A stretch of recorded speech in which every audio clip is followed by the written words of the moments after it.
Welcome to the Growth Buyer Podcast, where we engage with top business leaders who share their experiences and provide real insights that help them attract customers, retain staff, and grow their bottom line.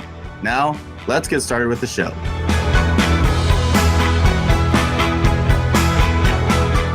Hi there, I'm Mark Reifenrath, the host of the show where I feature inspiring business leaders from various backgrounds and industries willing to share their perspectives on healthy cultures and motivated teams. Past guests have included Thayer Smith, a great leader and a great YPO servant leader who is currently the CEO. If you haven't listened to that episode, I'd highly recommend it. This episode is brought to you by Spinutech. Spinutech is a premium digital growth agency that specializes in revitalizing lead generation strategies and accelerating online sales for top brands. To learn more, go to spinutech.com. Today, we have a guest that I'm super excited about, Raymond Watt. Raymond Watt has successfully started and sold 2 technology companies and has 25 years plus experience in both software development and enterprise systems. Raymond is a voting member of the Television Academy and member of the Producers Guild of America. He's an active member of YPO and served as chapter chair of 2 chapters, Coastal San Diego and Pacific West Integrated, regional board member for Pacific, as well as on the International Board of Directors since July of 22. Apart from serving YPO, Raymond is currently the chairman of RIMAR.AI, I hope I said that right, a big data analytics company, and co-founder and CEO of Omnislash, Inc., a data aggregation platform in the esports and gaming space. Raymond has 2 children with whom he loves traveling the world with. So, Raymond, welcome. Thank you so much for being on here. Did I say the name of that business right? No, it's RIMAR. It doesn't really matter. People just click on the link and go and look at the website. What a beautiful introduction. I would like to meet this gentleman that you just introduced. So, please send me his detail. Well, I've heard you talk before, and I know this is going to be great, so I'm super excited. So, all right, I gave you a little bit of a cheat code on this, but the first question I'd love to ask, when you wake up in the morning, you're walking to your desk or your virtual desk or sitting outside where you are, which is beautiful, what would be that walk-up song or entrance song playing in your head every morning? I think a lot of people know this because I do use it to go on to stage sometimes when I speak, and the song is Thunderstruck from AC/DC. I love it. Love it. See, I'm an Iowa guy, and that's the song that it gets your blood pumping, and it tells you it's going to be a good day.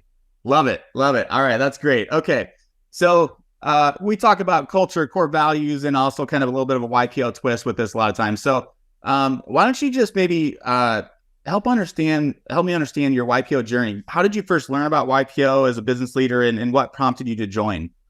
Sure. So I have not been in YPO for a very long time. It's been 8 years now. I just had my 8th year anniversary. And most of my career was in South Africa. I did not know YPO existed. So in 2011, I immigrated to the US, moved to San Diego, didn't know a lot of people. And I was just lucky that every single friend that I made in town turned out to be a YPOer. And these were just good people. I mean, great people, great family structures. We loved hanging out with them. And once you're in the circle expands quite quickly. So it took me a couple of years of being curious about what is the organization that brings so many good people together. And that was my driving point. Got to know the organization and then obviously decided to join in 2016, I believe, the year that I joined. And for me, it was very simple. I was a brand new businessman in the US. I had my whole career in South Africa, and I wanted to be connected to the local community. But what a surprise, because once you're inside, you get so much more than you bargained for. Yes, I couldn't agree more. And so was there a consistent person kind of encouraging you to join of those people, or did you just kind of naturally gravitate towards it because they were all in it?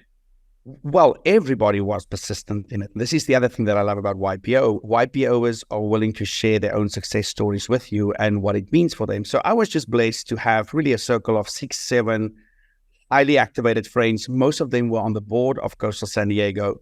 So it helped because the stories was, meaningful. It was relatable to my own journey. But yeah, I got it from all sides. It became to a point where it's so obvious that I just have to join. Yeah.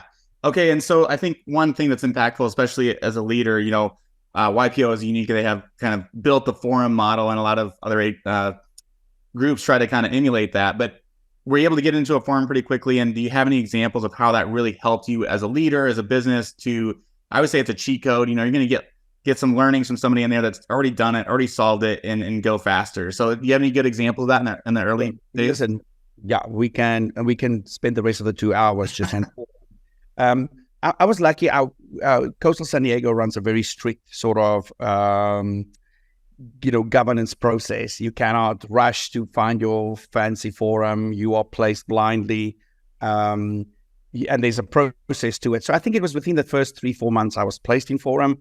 Got my forum training in person, which is really great. And yes, my mind was blown from the beginning. And I still love the principle of business, personal, and family of how most forums function, because I saw transformation in all three of those areas. And the transformation came from two places. The transformation came from me being honest about those three components in my life. There's a whole transformation that happens if you're willing to speak up and face what's in front of you. And then, of course, there's transformation through the wonderful shared experiences of those around you. And so I feel I was really lucky to experience growth, betterment in all three of those areas, primarily because I was taught how to be vulnerable and honest and say what's going on. And just by saying the words, it's already helped to either heal or think or, plan differently. And then since everybody else showed up and they were the same, they were vulnerable, they shared their stories, my goodness, I learned so much. And it helped me. It helped me from, the mundane of choosing a better law firm or doing better M&A contracting when you try to buy a small company and you're not sure what to do, to how to parent. And, and none of those were advices that was really given. It was more learning the impact of those choices that my fellow forum members made, and then seeing the results in their lives and sort of gravitating towards the same strategy. One of those I can share with you is to travel individually with my kids. I've got a 16-year-old daughter and a 13-year-old son. And about 3 years ago, out of forum, as a shared experience, I started to plan very specific individual trips with my kids at ages 10 and 13 at that stage, which has now become a bedrock of our relationship, and it transformed me as a dad and our relationship. One small example of how a shared experience changed my life. That's awesome. That's really, really good examples. So what about your views on culture, core values before YPO, and have you maybe made some modifications to the way that you view that or that you've implemented in your businesses? Listen, I'm a culture guy. It depends. Some people sort of scoff at the word culture, and they definitely have their own disciplines in how they approach business. I'm a culture guy. So I wouldn't say that my approach to culture has changed. It's just I've grown, with all inputs that I'm getting. The more that I read, the more that I see. For me, culture have very specific components to it. When I look at my business culture, it's very sort of designed. I come into it with a cognitive approach to culture. I'm making sure that I create a specific vocabulary inside my organizations that is unique to my organization. I make sure that people align behind those vocabs, which is aligning behind values, which leads to culture. And I've got a couple of spreadsheets that manage that process for me. So let's call that the very cognitive, explicit way of dealing with culture. And then I also believe in the more tacit or non sort of governed culture, which we see in YPO, where it's really driven from a place of vulnerability. So that would probably be my biggest lesson that I've learned in terms of my evolution in culture, is that it's not only values per se or language or vocabulary that drive culture or, a shared obsession or a shared idea, but just showing up as your authentic self really transforms culture. And I think I will give YPO the absolute benefit here of saying I have not experienced authenticity in a way related to culture that I have within YPO. And forum and my chapter, the international events that I go to, leadership summits that I go to, all of those have modeled authenticity. So I think I expanded my view on culture through YPO. Love it. I wanted to get on a couple of things. So first of all, I agree. YPO, the veil of trust is just instantly like you're there. You're already trustworthy. You can go deep really quickly, and I think that's a great cultural thing with YPO. You said vocabulary, and I think words. The way I say it is words matter. Words matter in a big way, and so there's words we like to use, and there's words we don't like to use in our organization at Spinutech. And so, do you have examples of some of that vocabulary? So I'll give you one from our perspective. We say team member instead of employee because I believe that a team member wants to be there to be part of something bigger than themselves and do great work with others, versus an employee is maybe there more to check the clock and check boxes. So that's the saying that we have around that. So do you have examples of vocabulary that you use or don't use, and why? Yeah, and listen, I'll also talk to you about vocabulary that I've bumped into. So the first category of vocab that's important for me is the creation of new words, meaning, and I'm now again at the cognitive part of culture. So I would sit and design what is a word that does not really exist specifically in my organization, or that's not used, that I can actually get people to rally behind. I'll give you an example that's not mine, but of a dear fellow YPOer. She has a phenomenal practice in leadership development and coaching, and she has a term called braviosity, which is the intersection of bravery and curiosity and how that leads to the development of self. That for me is a brilliant example of creating something that exists only for your organization, that makes sense, and that can become a theme. It can become part of your branding. So culture as vocab serves for me in an organization a really wide spectrum of opportunity. You can teach your clients about it. You can make yourself different from any other competitor because you have this one thing that nobody else have. I'll give you another simple example of words and how important words is, and I'll talk about the chapter that I'm in, YPO Pacific West Integrated, which we launched about 3.5 years ago. We quickly realized that the word spouse does not serve our body of people just because of the diversity of the group.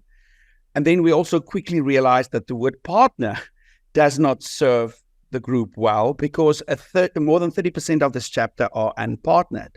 So if you say you have a spouse partner, sort of program, what does it mean for people that are unpartnered? Don't they have access to that program? So we are using the phrase +1. So in Pac West, we've stepped away from using the word spouse. We stepped away from using the word partner. And we basically say, if you're a member, you always have the opportunity to do +1 any event. And that +1 could be your husband or your wife. That +1 could be your business partner or your life partner. That +1 could be your dad, your twin brother, your BFF. Yeah. We do not care. We know that you journey not alone. So we made the shift just for our chapter. We didn't say YPO need to legislate this and this is a new term, but we recognize for our body of people, this is a word. And all of a sudden there was smiles all around because it included every single one. Every single of my 151 members could identify who their +1 is, and nobody felt excluded. And that is the added benefit of a word.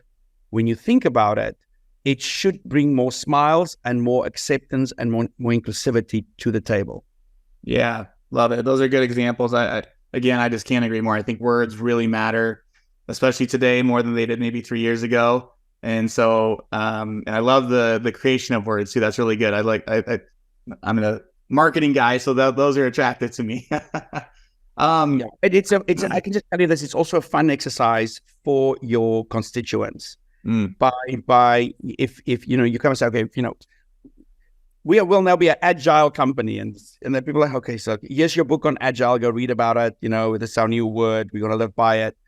But if you say, listen, I said, we want to do something in short cycles, we want to test it quickly, we want to fail forward, we want to celebrate failure, we want to make sure that let's get a word for that. And you find your own word, you can still give them the agile book afterwards. So here's a great concept that serves our vocab, but they would be buying from every single part of your constituents that they created something that they can stand behind. So again, I would say from a organizational perspective, culture is for me one of the top ways of making an organization work.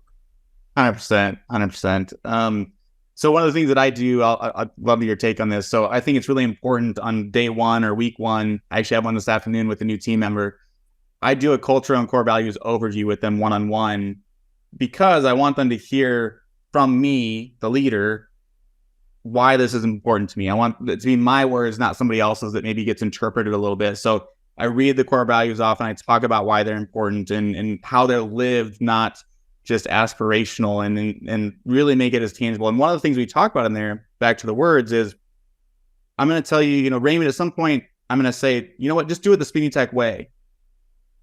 There's no definition of that. Everybody has a little bit of different words of how they would describe what the Spinutech way is, but they know what it means. It means a lot of things. It means that we're going to do it the best that we can.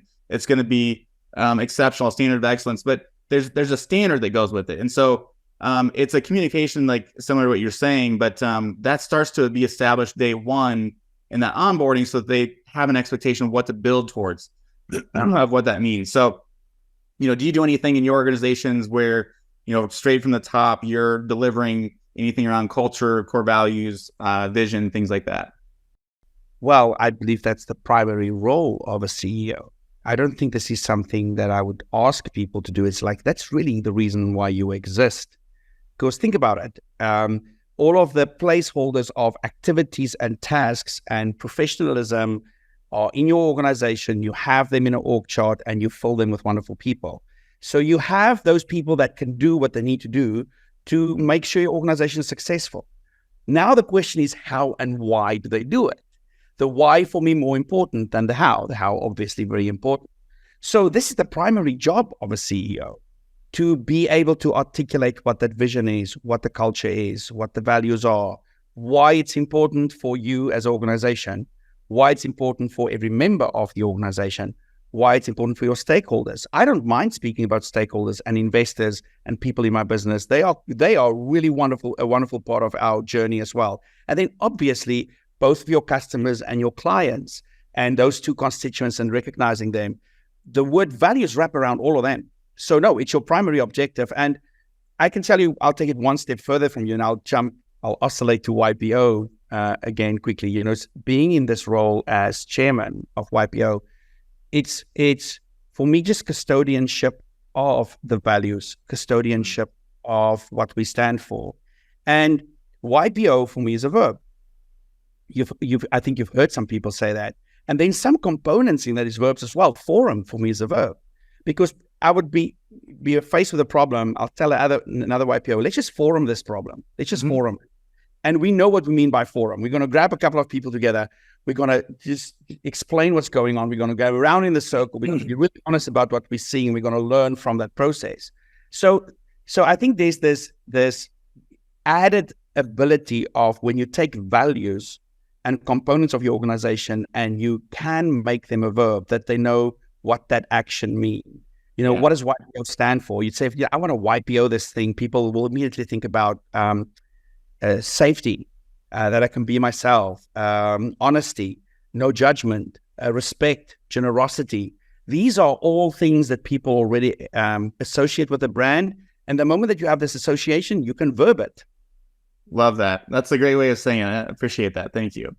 So talk about that. You started to mention kind of your role in YPO. I mean, you've being in 8 years, you've climbed the ladder within the national organization pretty quickly. And so was that intentional? Did you kind of get addicted to wanting to serve? And there's a great saying in YPO of every hour you put in, you get so much more back. And so did you just kind of really see that investment was well worth it on all fronts? Yeah, a great question. So I call myself the accidental leader or the accidental servant in this organization. And it's for a couple of reasons. I'm sort of a yes person. If you tell me today, Raymond, do you have Sunday open? And I have Sunday open, you say, let's, meet up in Mobile, Alabama, because there's a festival that you need to see. There's a 90% chance I will do it because I just love saying yes and experiencing things. So that is a nature to my character, which works in YPO. If you're sort of a yes guy and you like to say yes, you will be asked stuff and you will do stuff.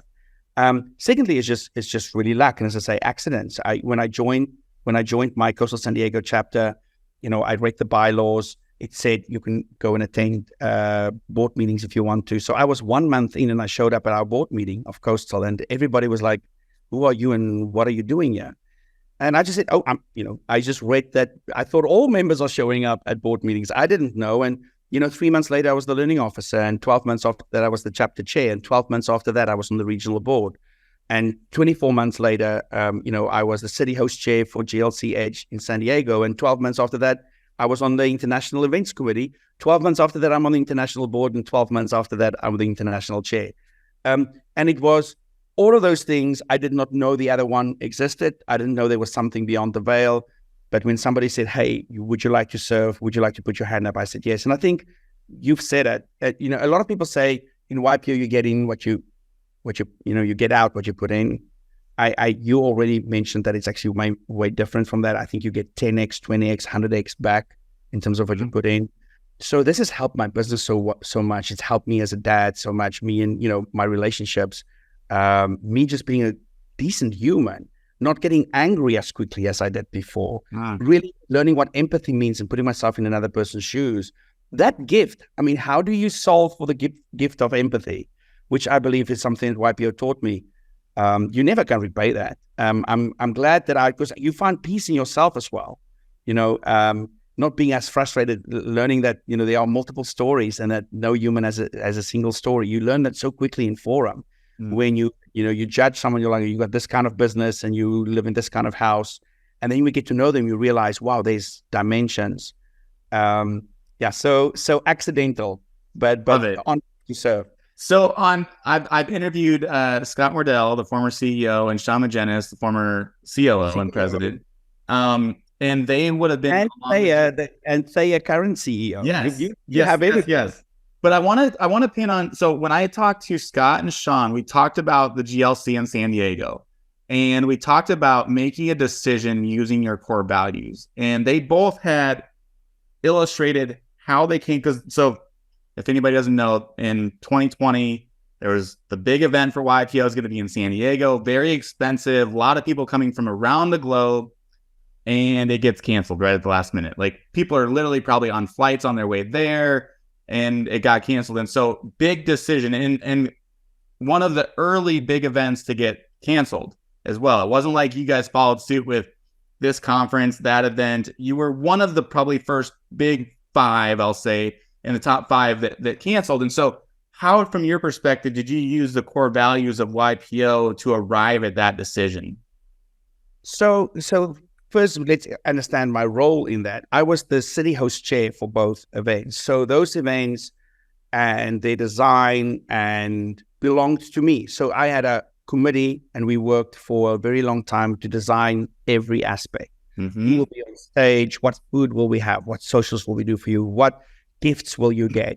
What surprises will be there? What's the entertainment? I had a group of people that worked really hard to bring this very successful event, hopefully, to a fold. We were not the primary, we were part of it. We were not the primary decision makers. We were just the executors of this event. So talk about a whole different way of how you need to show up. So the values of what it meant for us, I was that morning, it was 5, 6 a.m. when the final call was made. I was there as city host chair. The decision was not mine. Although I was part of the process, but the decision was not mine. It was really Scott and Sean and our chair at that stage, Elizabeth Zucker, who I believe also interviewed. Yes. All 3 of them had to have the lion's share of this decision. The values that kicked in for me was more when the decision was made. What now? Because the first thing that I learned, the first value that I will tell you is I've learned this concept, what I call extreme empathy. Because I spoke that previous night to a member that said, I'm about to board my plane, Raymond. Is this event happening? I'm like, the event is absolutely happening. You are welcome to board your plane. See you in a couple of days. 5 hours later, we canceled the event. I get a call from that member that was not very friendly afterwards. And I could respond by scolding him for his ability to not see what's going on and not respecting his leadership. Or I can show up and just be empathetic and say, I hear you. I am sorry. I feel with you.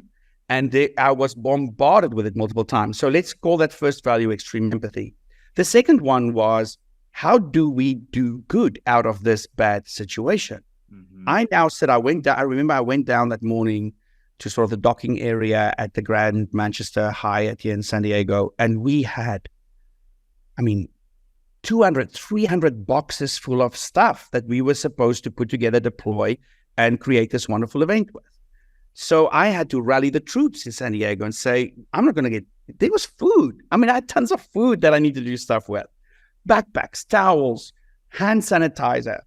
You name it. So we immediately went from how do we serve YPO and give them the best event possible to how do I deploy this into the community to not let it go to waste, because we're not a wasteful organization. And secondly, to bless our community, because if we have the means to bless, we should. And those were the other value systems that I just had to step in, not going into a corner and say, why did this happen to me? This is the most unfair thing ever.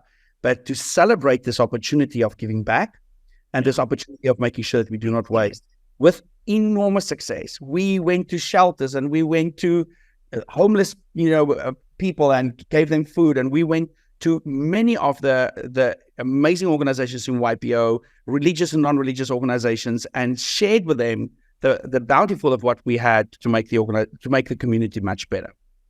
That's awesome. So you're right. I've interviewed almost everybody else in that circle that was making the decision and was there. And so I hadn't heard the part about giving back. And I think that's really awesome. That's a really good illustration of a lived value system where, like you said, you could have just let it go to waste. So that's awesome. Thank you for sharing that.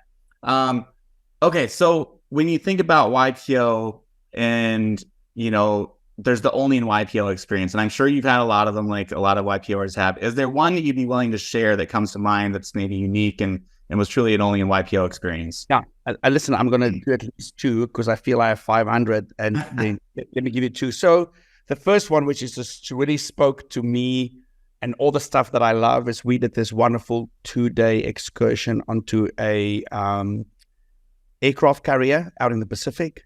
We did a landing and a departure from the aircraft carrier. We were flown in blindly. We didn't know where it was. I think we were about 30 YPOers. We had the admiral of the fleet with us. He took us on personal tours, explained to us, how defense work and how they put all of these, these plans together of keeping people safe.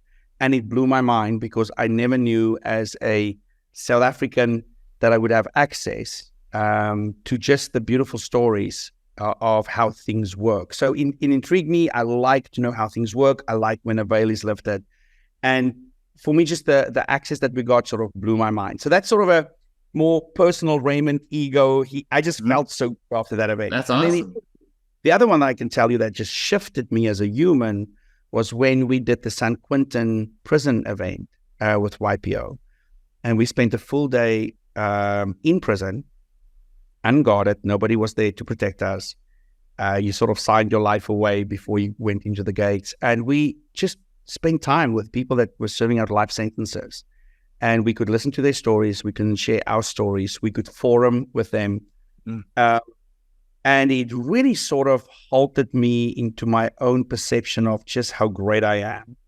And it showed me that there's a split-second decision about me being great, a great business leader, and someone that's serving out a life sentence. And what a visceral way to learn that lesson. So that was literally an event. It was a 12-hour event, walk in, walk out. And that 12 hours changed me. And it changed me forever of how I think about people, how I judge people, how I think about myself. And this is the wonderful thing of YPO. Both of those experiences, impossible to do, just walk in. You cannot walk in and demand someone to fly you onto a nuclear-powered aircraft carrier, or to have unfettered access to life sentence, inmates in a prison. And I'm thankful for YPO giving me those opportunities. Those are really good examples and yeah, very unique. Not something you just sign up and do randomly. Okay, so when you think about your career, and this can be YPO or not YPO, but like, is there a piece of advice that you've been given, or maybe a failure that was like just an amazing piece of advice that you're able to carry forward? That's a large question. I'll share some of my own learnings. I don't know if it will be beneficial for anyone else, but it was definitely for me a learning. First of all, as a CEO, I love being a CEO. I love that responsibility. I take it very seriously.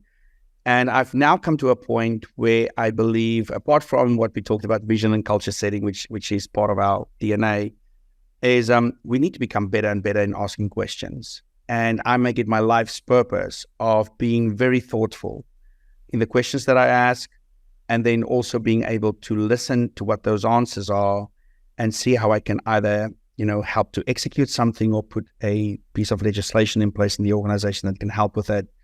And it's become my new fun thing. So for any other CEO out there that sometimes feel overwhelmed, I would say shave off as much as you can. If you feel that you need to have the answers for things, in my own journey, that was for the points where I had the most frustrations, where I constantly had to provide the answers for everything. But surround yourself with people better than you and ask them questions. And I think you will be deeply surprised. And then the second one, which is sort of more general one, that is my life journey. People say get to know yourself. I've heard this, most self-help books talk about it. But it's a really tough thing to be honest with yourself in who you are, what you're good at and what you're not good at, what your fears are. And that has become joyful for me, to get to know myself and to communicate myself to those that I love. And those, I think both of those in the functional position of being a business leader and as a human growing to become a better human, those have served me well. Really good, really good. And so, same question, maybe worded a little differently, maybe a different answer. I'll try. If you were to go back to your younger self, would that be your advice, or is there something else you would tell yourself when you were starting your journey?